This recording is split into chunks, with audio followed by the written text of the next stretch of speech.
जय Hind. Cost and management accounting July 2021 exam. Last video में जो इस बार जॉइंट प्रोडक्ट्स पर क्वेश्चन पूछा गया था उस पर बातचीत हुई। अब प्रोसेस कॉस्टिंग का ही जो मेन कंसेप्ट है उस पर एक कॉम्प्रिहेंसिव क्वेश्चन इस बार के एग्जाम में आया। Question relating to the situation of normal loss and abnormal gain of 10 marks. एक वीडियो अभी रिकॉर्ड करते हैं हम, इस प्रोसेस कॉस्टिंग के क्वेश्चन के बारे में बात करेंगे और इसका सजेस्टेड सॉल्यूशन मैं आपको प्रोवाइड कराकर दूंगा। पहले जरा क्वेश्चन को स्क्रीन पर लेकर आते हैं। ओके, इस हिसाब से क्वेश्चन पूछा गया था, आराम से पढ़ते हैं इसको।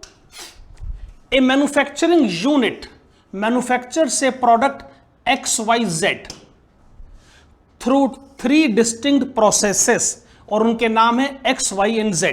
The following data is given. ठीक है, 3 प्रोसेसेस की डिटेल आपको बताई गई, process X, Y and Z।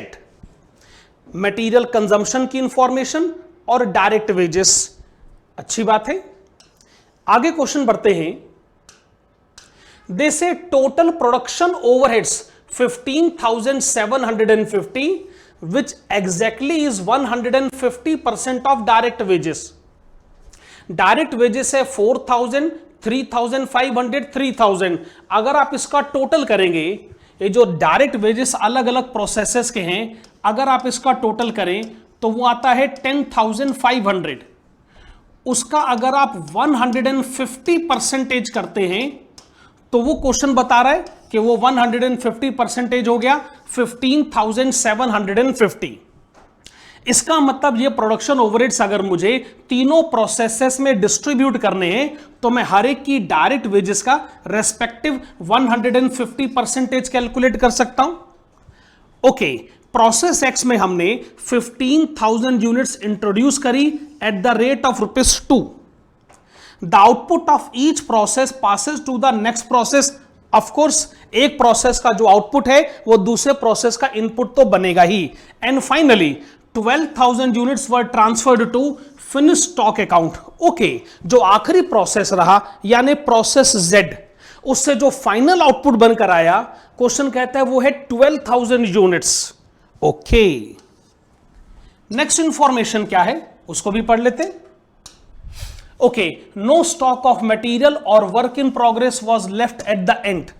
ठीक है, the following additional information is given. Process X, Y, Z। Process X कहता है कि देखिए हमारा जो नॉर्मल वेस्टेज है वो जितना भी नॉर्मल इनपुट है उसका 6% काउंट किया जाना चाहिए। अब आप कहेंगे सर ये तो लिखा है नॉर्मल इनपुट, नॉर्मल लॉस या नॉर्मल वेस्टेज कहां लिखा है? ये बात हमने हमेशा से अपनी क्लास में बताई है कि क्वेश्चन में अगर कोई लॉस की बात बताई गई तो वो नॉर्मल वेस्टेज ही होना चाहिए। पहली प्रायोरिटी तो आप नॉर्मल लॉस ही मानोगे। भाई अगर आपको कहा जाए कि इस प्रोसेस में ये लॉस हुआ तो ऑब्वियसली इतना लॉस होना ही चाहिए। एबनॉर्मल लॉस की इंफॉर्मेशन आपको अलग से कंक्लूड करनी पड़ती है या आइडेंटिफाई करनी पड़ती है। जैसे अगर मान लीजिए आपको एक्चुअल आउटपुट दे दिया जाए तो आपको पता चल जाता है कि एक्चुअल में लॉस कितना हुआ है, और अगर एक्चुअल लॉस एक्सपेक्टेड लॉस से ज्यादा हो जाए तो वो एबनॉर्मल लॉस की कैटेगरी में जाता है, और अगर एक्चुअल लॉस कम हो जाए तो सिचुएशन ऑफ एबनॉर्मल गेन आ जाती है।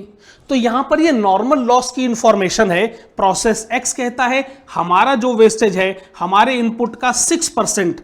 वाई कहता है कि कितना वेस्टेज का परसेंटेज है ये हमें नहीं पता, ये तो आपको पता करना पड़ेगा।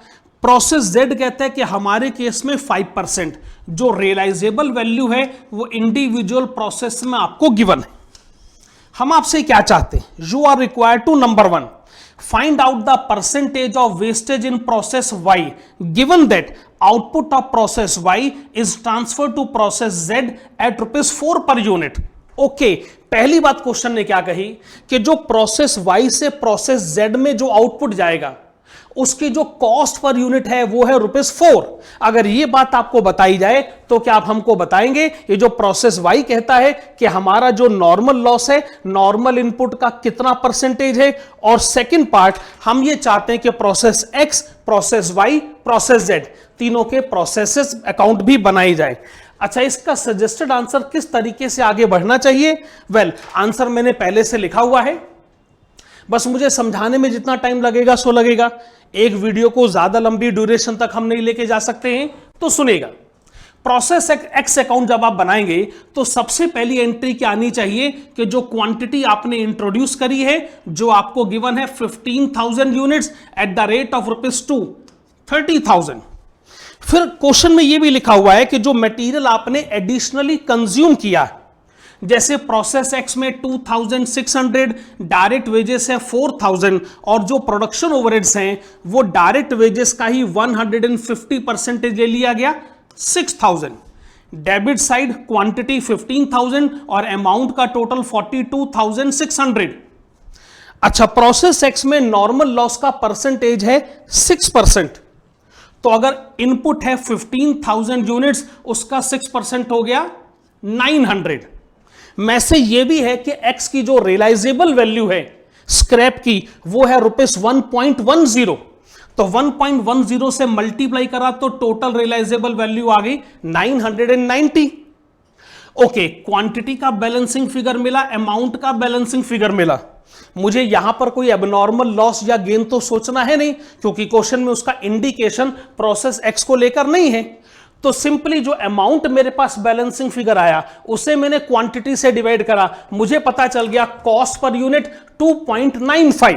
क्या मतलब हुआ कि प्रोसेस एक्स की जब शुरुआत होती है तो शुरुआत है ₹2 पर यूनिट से, उसमें जितने एक्सपेंसेस आपने ऐड करे और नॉर्मल लॉस की रियलाइजेबल वैल्यू से जो कॉस्ट आपकी कम हुई, तो अल्टीमेटली जो कॉस्ट अगले प्रोसेस में जाएगी, और अगर उसको हम नॉर्मल आउटपुट से डिवाइड करते हैं तो कॉस्ट पर यूनिट आ गया 2.95। ओके, मैं आगे बढ़ता हूं, अगली स्क्रीन पर मैं आया। प्रोसेस वाई अकाउंट कैसे बनेगा? पहला काम, जो पिछले प्रोसेस से आउटपुट ट्रांसफर होगा प्रोसेस वाई में, उसकी ट्रांसफर एंट्री प्रोसेस वाई की डेबिट साइड पर जाएगी। That is 14,100 units, amount 41,610। अब प्रोसेस वाई में मटेरियल और डायरेक्ट वेजेस के दो एक्सपेंसेस गिवन है, अकॉर्डिंगली हमने उन दोनों एक्सपेंसेस को रिकॉर्ड किया। प्रोडक्शन ओवरहेड्स का जहां तक सवाल है, जो डायरेक्ट वेजेस का अमाउंट हमें गिवन है उसी का 150%, इसमें कहीं कोई प्रॉब्लम नहीं। क्वांटिटी 14,100, अमाउंट का टोटल आ गया 52,610। अब यहां पे क्वेश्चन ने थोड़ी प्रॉब्लम क्रिएट करने की कोशिश करी। यह कहा कि जो प्रोसेस वाई है उसमें जो नॉर्मल लॉस की क्वांटिटी है, जो स्क्रैप है, आप वो खुद ही पता करें। हालांकि क्वेश्चन ने यह आपको बताया है कि जो रियलाइजेबल वैल्यू है वो है ₹2 per unit. Realisable value question में गिवन है, लेकिन क्वांटिटी ऑफ स्क्रैप क्वेश्चन ने नहीं बताया। तो इसके लिए हमको एक वर्किंग नोट बनाना पड़ गया। देखिए, वर्किंग नोट मैंने इस तरीके से बना रखा है, आराम से इसके बारे में बात करते हैं। Cost per unit of normal output calculate करने का सिस्टम क्या है कि डेबिट साइड के जितने भी एक्सपेंसेस हैं पहले आप उनका टोटल करेंगे, जो आपको यहीं से मिल जाएगा 52,610, और न्यूमरेटर में से क्या माइनस होता है, नॉर्मल लॉस रियलाइजेबल वैल्यू, और डिनोमिनेटर में क्या होता है कि जो इनपुट की क्वांटिटी है 14,100 यूनिट्स, उसमें से माइनस हो गया क्वांटिटी ऑफ नॉर्मल लॉस। अच्छा, क्वेश्चन आपको क्लियरली बता रहा है कि कॉस्ट पर यूनिट है ₹4। ओके, हमने क्या माना कि चूंकि ये प्रोसेस वाई है, तो चलिए एज्यूम करते हैं कि नॉर्मल लॉस की क्वांटिटी है वाई यूनिट्स और realisable value at the rate of ₹2।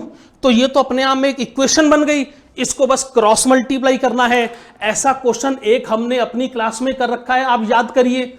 तो जब आप इस इक्वेशन को सॉल्व करेंगे तो आपको y मिलेगा 1895 यूनिट्स।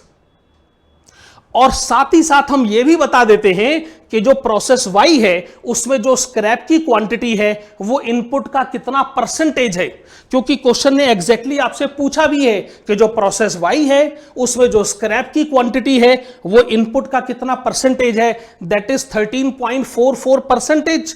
जैसे ही आप ये कैलकुलेशन कर लेंगे और आप प्रोसेस अकाउंट में वापस जाते हैं, देखिएगा नॉर्मल लॉस की क्वांटिटी 1895 कैलकुलेट करी गई, वर्किंग नोट में हमने आपको बताया, और 2 से मल्टीप्लाई करके अमाउंट आ गया 3790।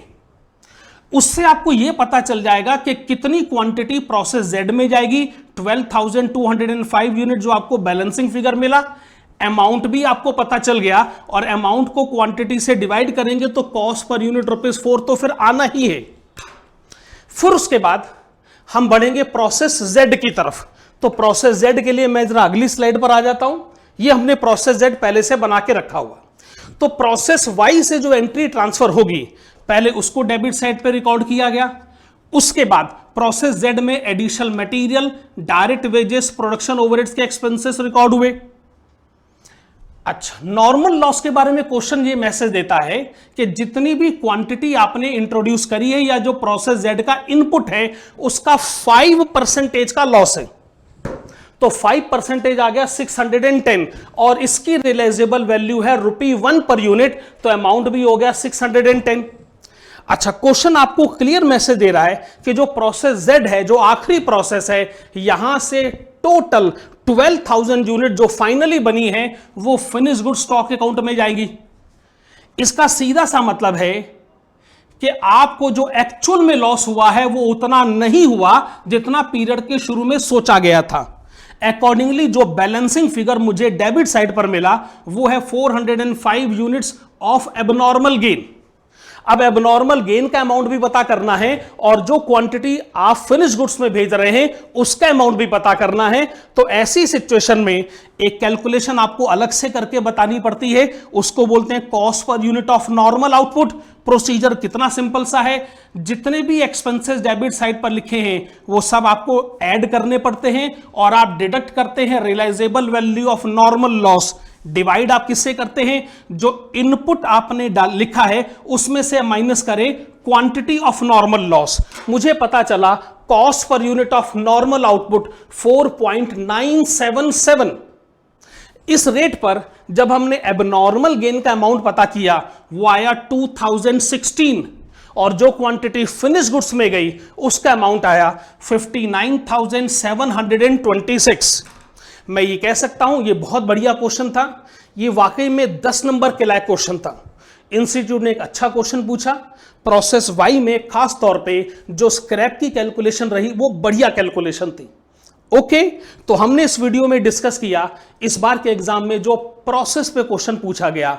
अगली वीडियो मैं कल रिकॉर्ड करूंगा और उसमें हम डिस्कस करेंगे जो स्टैंडर्ड कॉस्टिंग का क्वेश्चन इस बार के एग्जाम में आया था। Thank you.